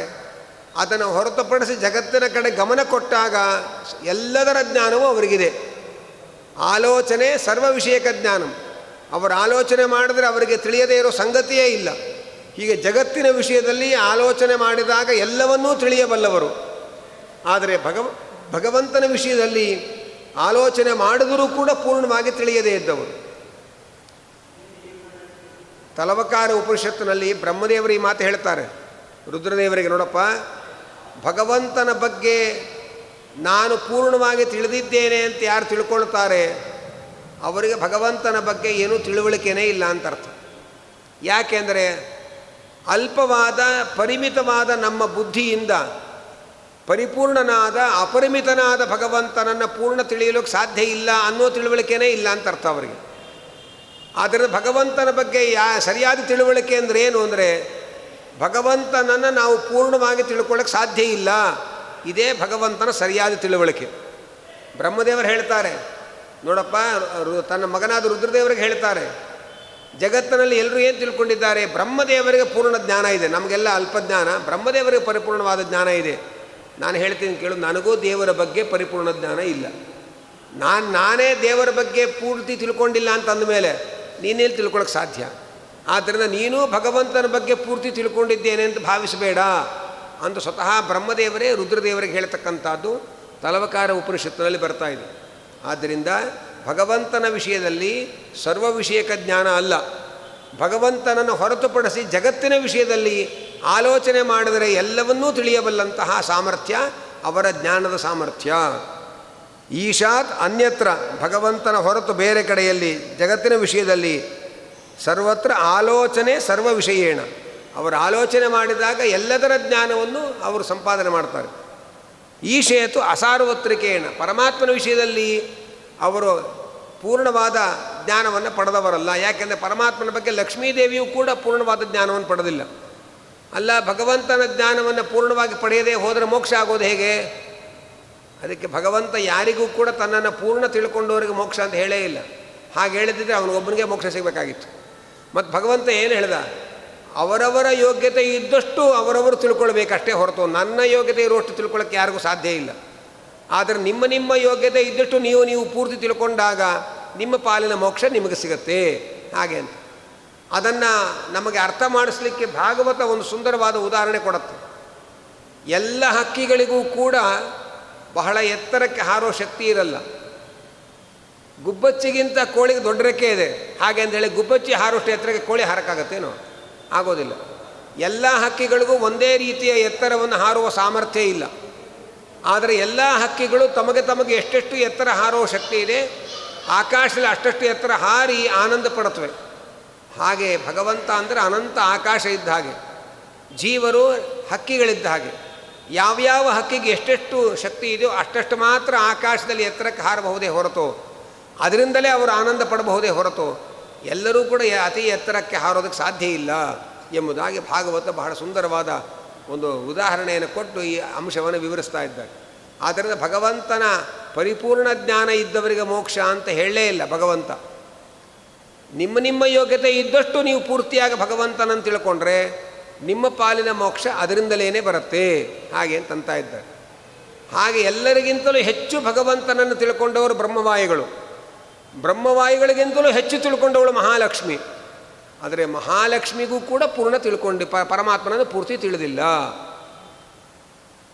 ಪರಮಾತ್ಮನಿಗೆ ಎಲ್ಲ ಭಕ್ತರಿಗಿಂತ ಲಕ್ಷ್ಮೀದೇವಿ ಮೇಲೆ ಬಹಳ ವಿಶೇಷವಾದ ಅನುಗ್ರಹವನ್ನು ಲಕ್ಷ್ಮೀದೇವಿಗೆ ಮಾಡ್ತಾನೆ. ಅನಂತರ ಬ್ರಹ್ಮವಾಯುಗಳ ಮೇಲೆ ವಿಶೇಷ ಅನುಗ್ರಹ ಮಾಡ್ತಾನೆ. ಆನಂತರ ಇತರ ದೇವತೆಗಳಿಗೆ ಅನುಗ್ರಹ ಮಾಡ್ತಾನೆ ಅಂತ ಒಂದು ಕಡೆ ಶಾಸ್ತ್ರ ಹೇಳುತ್ತೆ. ಆಗ ನಮಗೆ ಪ್ರಶ್ನೆ ಬರುತ್ತೆ, ಅಲ್ರಿ ಎಲ್ಲರಿಗಿಂತ ಜಾಸ್ತಿ ಪ್ರೀತಿ ಲಕ್ಷ್ಮಿ ಮೇಲೆ ಅಂದರೆ ಮತ್ತು ನಮಗೂ ದೇವ್ರಿಗೇನು ವ್ಯತ್ಯಾಸ ಆಯಿತು? ಅಪ್ಪ ಅಮ್ಮ ಎಲ್ಲರೂ ಬಿಟ್ಟು ಬರೀ ಹೆಂಡ್ತಿನೇ ಹಚ್ಕೊಂಡು ಓದಾಡ್ತಾ ಇರ್ತೇವಲ್ಲ. ದೇವರಿಗೂ ಅಷ್ಟೇ, ದೇವರಿಗೂ ಅವನ ಹೆಂಡತಿ ಮೇಲೆ ಬಹಳ ಪ್ರೀತಿ, ಅವನ ಮಕ್ಕಳ ಮೇಲೆ ಅವನ ಮೊಮ್ಮಕ್ಕಳ ಮೇಲೆ ಬಹಳ ಪ್ರೀತಿ ಅಂತಂದರೆ ಮತ್ತು ದೇವರೇನು ದೊಡ್ಡವನಾದ? ಹಾಗೆ ಅಂತಂದರೆ ಅದಕ್ಕೆ ಶಾಸ್ತ್ರ ಎಚ್ಚರಿಕೆ ಕೊಡುತ್ತೆ.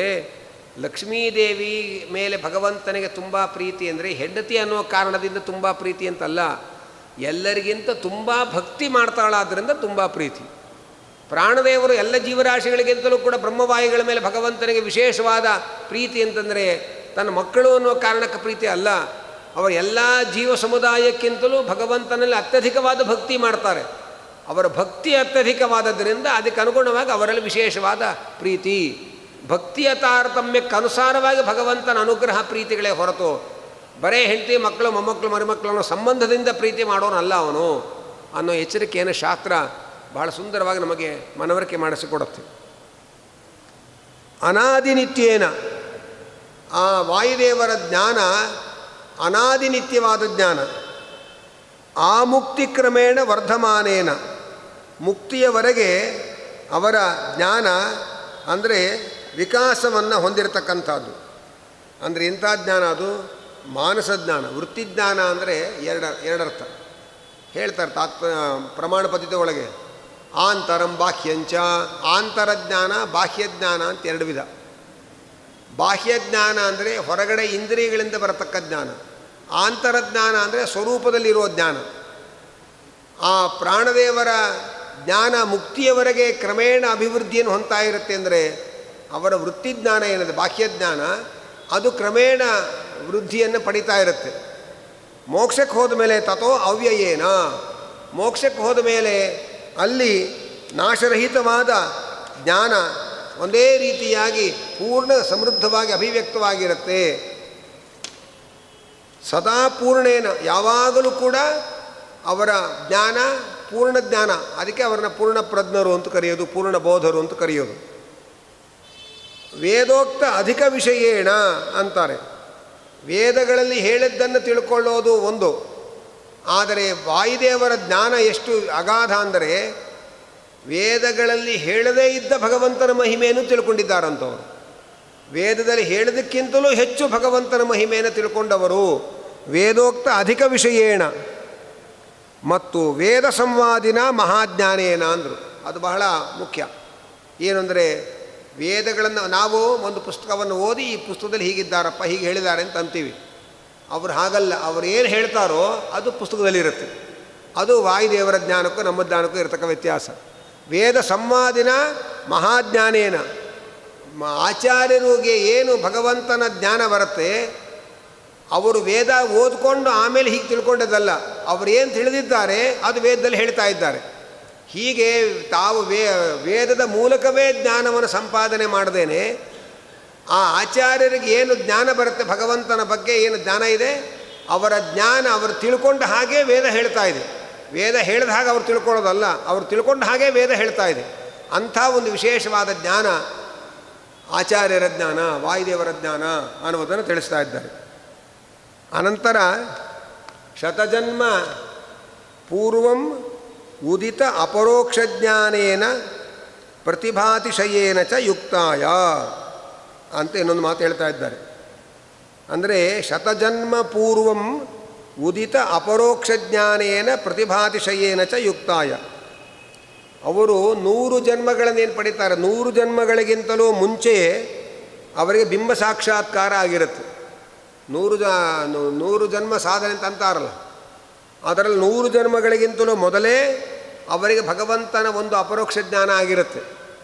ಆಮೇಲೆ ಅವರು ರುಜಿಯೋಗಿಗಳು 100 ಜನ್ಮಗಳಷ್ಟು ಕಾಲ ಭಗವಂತನ ಸಾಕ್ಷಾತ್ಕಾರವನ್ನು ಪಡೆದು ಸಾಧನೆ ಮಾಡ್ತಾ ಇರತಕ್ಕಂಥವರು. 100ನೇ ಜನ್ಮದಲ್ಲಿ ಇನ್ನೊಂದು ಸಾಕ್ಷಾತ್ಕಾರ ಆಗುತ್ತೆ. ಅದು ಅವರ ಯೋಗ್ಯತೆಗೆ ಅನುಗುಣವಾದ ಬಿಂಬ ಸಾಕ್ಷಾತ್ಕಾರ. ಅವರು ಮೊದಲು 100 ಜನ್ಮಗಳಿಗಿಂತಲೂ ಮುಂಚೆಯೇ ಒಂದು ಭಗವಂತನ ಅಪರೋಕ್ಷ ಜ್ಞಾನ ಆಗಿರುತ್ತೆ. ಅದು ಸಾಮಾನ್ಯ ಅಪರೋಕ್ಷ ಜ್ಞಾನ. ಅವರಿಗೆ ಅಂತಲೇ ಮೀಸಲಾಗಿರುವಂಥ ಒಂದು ಬಿಂಬ ಸಾಕ್ಷಾತ್ಕಾರ ಇರುತ್ತಲ್ಲ, ಅದು 100ನೇ ಜನ್ಮದಲ್ಲಿ ಅವರಿಗೆ ಮೀಸಲಾದಂತಹ ವಿಶೇಷವಾದ ಬಿಂಬ ಸಾಕ್ಷಾತ್ಕಾರವಾಗತ್ತೆ. ಹೀಗೆ ಅವರ ಜ್ಞಾನದ ರೂಪ ಅನ್ನುವುದನ್ನು ಶಾಸ್ತ್ರಗಳಲ್ಲಿ ವರ್ಣನೆ ಮಾಡ್ತಾ ಇದ್ದಾರೆ. ಹೀಗೆ ಶತಜನ್ಮ ಪೂರ್ವಂ ಉದಿತ ಅಪರೋಕ್ಷ ಜ್ಞಾನೇನ, 100 ಜನ್ಮಗಳ ಮುಂಚೆಯೇ ಪ್ರಕಟಗೊಂಡಂತಹ ಭಗವಂತನ ಸಾಕ್ಷಾತ್ಕಾರವನ್ನು ಹೊಂದಿದವರು ಮತ್ತು ಪ್ರತಿಭಾತಿಶಯೇನ, ವಿಶೇಷವಾದ ಪ್ರತಿಭೆಯನ್ನು ಪಡೆದವರು. ಅಂತಹ ವಾಯುದೇವರಿಗೆ ನಮಸ್ಕಾರ. ನಾವು ಮಧ್ವರ ಚರಿತ್ರೆಯಲ್ಲಿ ಗಮನಿಸ್ತೇವೆ, ಆಚಾರ್ಯರು ಯಾವ ಯಾವ ಸಭೆಗಳಲ್ಲಿ ಭಾಗವಹಿಸ್ತಾ ಇದ್ದರು ಅಲ್ಲಿ ಅನೇಕ ಜನ ಚೆನ್ನಾಗಿ ವೇದಾಭ್ಯಾಸವನ್ನು ಮಾಡಿದಂತಹ, ಶಾಸ್ತ್ರಗಳನ್ನು ಚೆನ್ನಾಗಿ ಅಭ್ಯಾಸ ಮಾಡಿದಂತಹ ಒಳ್ಳೆ ಗಟ್ಟಿ ಪಂಡಿತರೆಲ್ಲ ಸಭೆಗೆ ಬರ್ತಾಯಿದ್ರು. ಸಭೆಗೆ ಬಂದಾಗ ಆಚಾರ್ಯರಿಗೆ ಅಲ್ಲೇ ಸವಾಲು ಹಾಕೋರು, ನೀವು ಈ ವೇದ ಮಂತ್ರದ ಅರ್ಥವನ್ನು ಹೇಳ್ರಿ ಹಾಗೆ ಅಂತ. ಅವರು ಯಾವ ವೇದ ಮಂತ್ರದ ಅರ್ಥವನ್ನು ಹೇಳಿದರೆ ಅರ್ಥವನ್ನು ಕೇಳಿದರೆ ಆಚಾರ್ಯರು ಅಲ್ಲೇ ಸಭೆಯಲ್ಲಿ ಆ ವೇದ ಮಂತ್ರಗಳ ಅರ್ಥವನ್ನು ಹೇಳೋರು. ಒಂದು ಕಡೆ ವೇದ ಮಂತ್ರದ ಅರ್ಥವನ್ನು ಕೇಳಿದರು ಸಭೆಯಲ್ಲಿ ಕೂತ ವಿದ್ವಾಂಸರು. ಆಚಾರ್ಯರು ಆ ವೇದಗಳ ಅರ್ಥ ವಿವರಣೆಯನ್ನು ಕೊಟ್ಟರು. ಆಮೇಲೆ ಅವರು ಪಂಡಿತರು ಇನ್ನೊಂದು ರೀತಿಯ ಅರ್ಥ ಹೇಳಿದರು, ಈ ವೇದದ ಅರ್ಥ ಈ ರೀತಿಯಾಗಿರೋದು, ನೀವು ಬೇರೆ ರೀತಿ ಹೇಳಿದ್ರಿ ಹಾಗೆ ಅಂತಂದರು.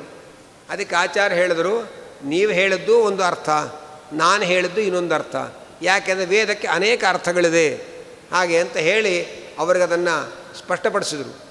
ಇನ್ನೊಮ್ಮೆ ಅರ್ಥವನ್ನು ಬೇರೆ ರೀತಿ ಅರ್ಥ ಹೇಳಿದಾಗ ನಾನು ಹೋದ ಮೇಲೆ ಇನ್ನೊಬ್ಬ ವಿದ್ವಾಂಸರು ಈ ಬರ್ತಾರೆ, ಅವರನ್ನು ಕೇಳಿ ಅವರು ಇದೇ ಅರ್ಥ ಹೇಳಿದ ಮೇಲೆ ನೀವು ನಂಬ್ಕೊಳ್ಳಿ ಅಂತ ಸವಾಲು ಹಾಕಿದರು. ಆಚಾರ್ಯರು ಹೋದ ಮೇಲೆ ಮತ್ತೊಬ್ಬ ವಿದ್ವಾಂಸರು ಬಂದರು, ಅವರಲ್ಲಿ ಇದನ್ನು ಕೇಳಿದರು. ಆಚಾರ್ಯರು ಹೇಳಿದ ಅರ್ಥವನ್ನೇ ಅವರು ಹೇಳಿದರು. ಆಚಾರ್ಯರು ತ್ರಿಕಾಲಜ್ಞಾನಿಗಳು ಅನ್ನುವುದನ್ನು ಅರ್ಥ ಮಾಡಿಕೊಂಡು ಆ ವಿದ್ವಾಂಸರು ಆಚಾರ್ಯರಿಗೆ ಭಕ್ತಿಪೂರ್ವಕವಾಗಿ ನಮಸ್ಕಾರ ಮಾಡಿದರು ಎಂಬ ಮಾತು ಬರ್ತಾ ಇತ್ತು.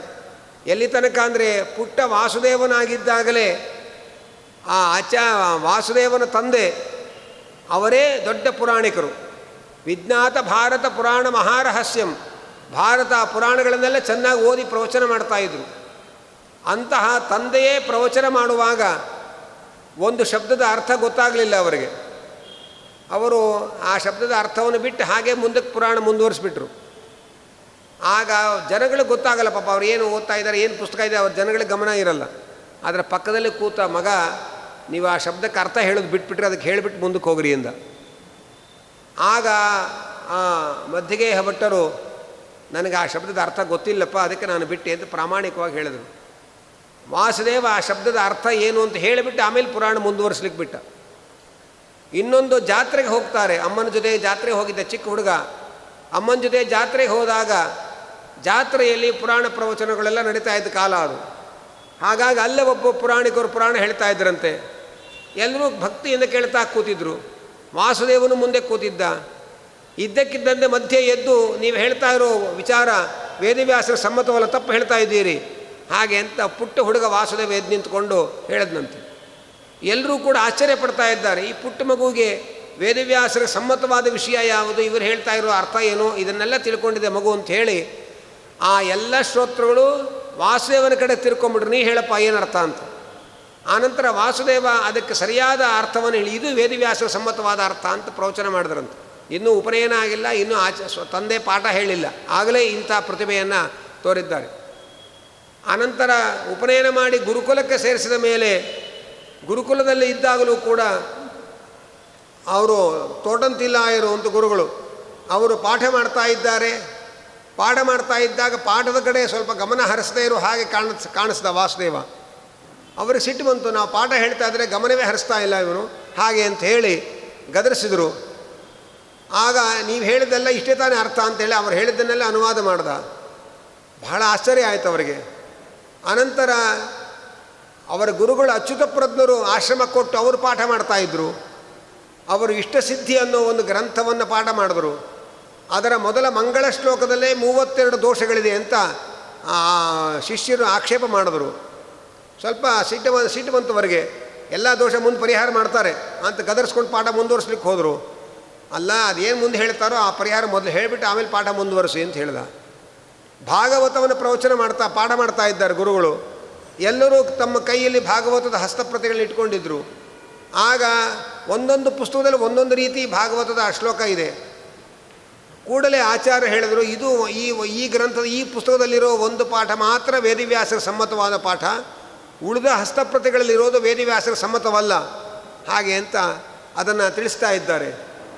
ಇನ್ನೂ ಆವಾಗ ಗುರುಗಳೇ ಸವಾಲು ಹಾಕಿದರು, ನಿಂಗೆಲ್ಲ ಸರ್ವಜ್ಞ ಏನು ಹಾಗಾದರೆ ನೀನು, ಹಾಗಾದರೆ 5ನೇ ಸ್ಕಂದದ ಗದ್ಯ ಹೇಳಿ ನೋಡೋಣ ಅಂತ ಹೇಳಿದಾಗ, ಇನ್ನೂ ಪಾಠ ಆಗದೇ ಇರತಕ್ಕ 5ನೇ ಸ್ಕಂದದ ಭಾಗವತದ ಗದ್ಯವನ್ನು ಬಹಳ ಸ್ಫುಟವಾಗಿ ವರ್ಣನೆ ಮಾಡಿದಾಗ ಅವರೇ ದಿಗ್ಭ್ರಾಂತರಾದರು, ಆಶ್ಚರ್ಯಪಟ್ಟರು. ಏಕಾಂತದಲ್ಲಿ ಕೇಳಿದ್ರು, ಅಲ್ಲ ಈ ಜನ್ಮದಲ್ಲಿ ಇನ್ನೂ ನೀವೇನು ಪಾಠ ಆಗ್ತಾಯಿದೆ, ಇಷ್ಟೆಲ್ಲ ಅಪೂರ್ವವಾದ ಅರ್ಥಗಳನ್ನು ಹೇಳ್ತೀರಲ್ಲ. ಮಧ್ಯಗೆ ಭಟ್ರು ಕೇಳ್ತಾರೆ, ಗುರುಗಳು ಕೇಳ್ತಾರೆ, ಅತ್ರ ಜನ್ಮ ನಿನಯತ್ ಪಠಿತಂತೆ ಜೈತ್ರಭಾತಿ ಕಥಮಿತ್ಯ ಮನೋಕ್ತೆ.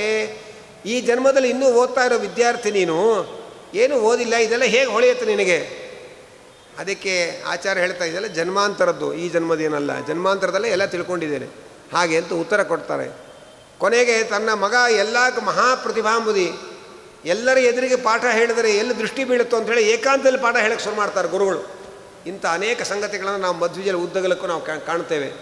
ಅದನ್ನೇ ಇಲ್ಲಿ ವ್ಯಾಸರಾದರು ಹೇಳ್ತಾ ಇದ್ದಾರೆ, ಪ್ರತಿಭಾತಿಶಯೇನ ಯುಕ್ತಾಯ, ವಿಶೇಷವಾದ ಪ್ರತಿಭೆಯಿಂದ ತುಂಬಿರತಕ್ಕಂಥವರು ಆಚಾರ್ಯರು ಅನ್ನುವುದನ್ನು ಹೇಳ್ತಾ ಇದ್ದಾರೆ.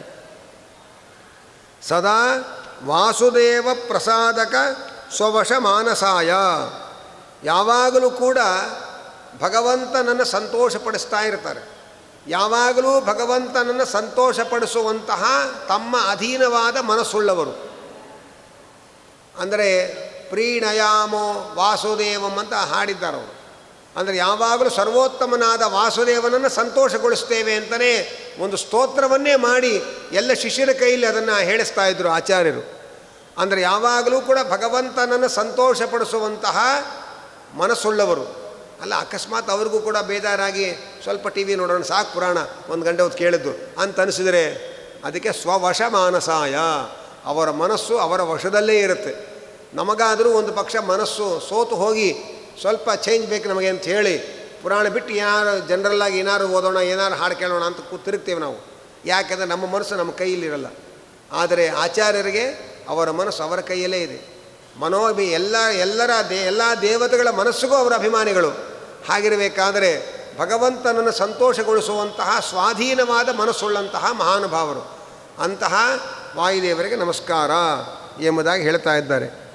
ಭವಿಷ್ಯ ಚತುರ್ಮುಖಾಯ, ಮುಂದೆ ಚತುರ್ಮುಖ ಬ್ರಹ್ಮದೇವರ ಪದವಿಯನ್ನು ಅಲಂಕರಿಸ್ತಕ್ಕಂಥವರು ಪ್ರಾಣದೇವರು. ರಾಮಚಂದ್ರ ದೇವರು ರಾಮಾಯಣದ ಕೊನೆಯಲ್ಲಿ ಎಲ್ಲರೂ ಸೇವೆ ಮಾಡಿದ್ದಾರೆ. ರಾಮಾವತಾರ ಕಾಲದಲ್ಲಿ ಎಲ್ಲ ದೇವತೆಗಳು ಸೇವೆ ಮಾಡಿದ್ದಾರೆ. ನೋಡಪ್ಪ, ನೀವೆಲ್ಲ ಮಾಡಿದ ಸೇವೆಗೆ ಮೋಕ್ಷವನ್ನು ಅನುಗ್ರಹ ಮಾಡಿ ನಾನು ಸಮಾಧಾನ ಪಡ್ತೇನೆ, ನಿಮ್ಮ ಸೇವೆಗೆ ಫಲ ಕೊಟ್ಟಿದ್ದೇನೆ ಅಂತ ಭಾವಿಸ್ತೇನೆ. ಆದರೆ ನಮ್ಮ ಹನುಮಂತನ ಸೇವೆಗೆ ಮೋಕ್ಷವು ಬಹಳ ಅಲ್ಪ. ಆದ್ದರಿಂದ ಹನುಮಂತನ ಸೇವೆಗೆ ಮೋಕ್ಷ ಕೊಟ್ಟು ಅವನ ಸೇವೆಗೆ ಫಲ ಕೊಟ್ಟೆ ಅಂತ ನನಗೆ ತೃಪ್ತಿ ಆಗಲ್ಲ. ಆದ್ದರಿಂದ ನಾನು ನನ್ನನ್ನೇ ಕೊಟ್ಟು ಬಿಡ್ತೇನೆ ಅಂತ ಹೇಳಿ ರಾಮಚಂದ್ರ ಹನುಮಂತನನ್ನು ಗಾಢವಾಗಿ ಆಲಿಂಗನ ಮಾಡಿಕೊಳ್ತಾನೆ. ನಿನಗೆ ಸಹಭೋಗ ಭಾಗ್ಯವನ್ನು ಕೊಡ್ತೇನೆ, ಮುಂದೆ ನಿನ್ನನ್ನೇ ಬ್ರಹ್ಮ ಪದವಿಯಲ್ಲಿ ಕೂಡಿಸ್ತೇನೆ ಅಂತೆಲ್ಲ ರಾಮಚಂದ್ರ ದೇವರು ಹೇಳಿದರೆ ಹನುಮಂತ ಎದ್ದು ನಿಂತ್ಕೊಂಡು ಹೇಳ್ತಾನೆ, ನನಗೆ ಈ ಪದವಿ, ಈ ಭೋಗ, ಈ ಭಾಗ್ಯ ಇದು ಯಾವುದು ಬೇಡ. ಪ್ರವರ್ಧತಾಂ ಭಕ್ತಿರಲಂ ಕ್ಷಣೇ ಕ್ಷಣೆ, ಎಲ್ಲ ಜೀವ ಸಮುದಾಯಕ್ಕಿಂತಲೂ ಅತ್ಯಧಿಕವಾದ ಭಕ್ತಿ ನಿನ್ನಲ್ಲಿ ಕ್ಷಣ ಕ್ಷಣದಲ್ಲಿ ನನಗೆ ಅಭಿವೃದ್ಧಿ ಆಗ್ತಾ ಇರಲಿ. ಸದಾ ನಿನ್ನ ಕಥಾಮೃತವನ್ನು ಪಾನ ಮಾಡ್ತಾ ಆನಂದದಿಂದ ಕಾಲ ಕಳೆಯುವಂಥ ಭಾಗ್ಯ ನನಗೆ ಕೊಡ್ರಿ ಅಂತ ಹನುಮಂತ ಕೇಳ್ಕೊಳ್ತಾನೆ. ಹೀಗೆ ಭಗವಂತನೇ ಒಲಿದು ಅನುಗ್ರಹ ಮಾಡಿ ಅವನನ್ನು ಚತುರ್ಮುಖ ಬ್ರಹ್ಮದೇವರ ಪದವಿಯಲ್ಲಿ ಕೂಡಿಸಿ ಅವನ ಸೇವೆಯನ್ನು ಸ್ವೀಕಾರ ಮಾಡ್ತಾನೆ ಸ್ವಾಮಿ. ಅಂತಹ ವಾಯುದೇವರಿಗೆ ನಮಸ್ಕಾರ. ಇನ್ನು ಸ್ವಲ್ಪ ಇದೆ, ಅದನ್ನು ನಾಳೆಯ ಪ್ರವಚನದಲ್ಲಿ ತಿಳ್ಕೊಳ್ಳೋಣ ಅಂತ ಹೇಳ್ತಾ, ಹರಯೇ ನಮಃ ಸರ್ವಯಜ್ಞ ಭುಜೇ ನಮಃ. ಕಾಯೇನ ವಾಚ ಮನಸೇಂದ್ರಿಯೈರ್ವ ಬುದ್ಧ್ಯಾತ್ಮನಾವಾನುಸೃತ ಸ್ವಭಾವ ಕರೋಮಿ ಯದ್ಯತ್ ಸಕಲಂ ಪರಸ್ಮೈ ನಾರಾಯಣಾಯೇತಿ ಸಮರ್ಪಯಾಮಿ. ಯಸ್ಸರ್ವಗುಣಸಂಪೂರ್ಣಃ ಸರ್ವದೋಷವಿವರ್ಜಿತಃ ಪ್ರೀಯತಾಂ ಪ್ರೀತ ಏವಾಲಂ ವಿಷ್ಣುರ್ಮೇ ಪರಮಸುಹೃತ್. ಪ್ರೀಣಯಾಮೋ ವಾಸುದೇವಂ ದೇವತಾಮಂಡಲ ಅಖಂಡಮಂಡನಂ ಪ್ರೀಣಯಾಮೋ ವಾಸುದೇವಂ.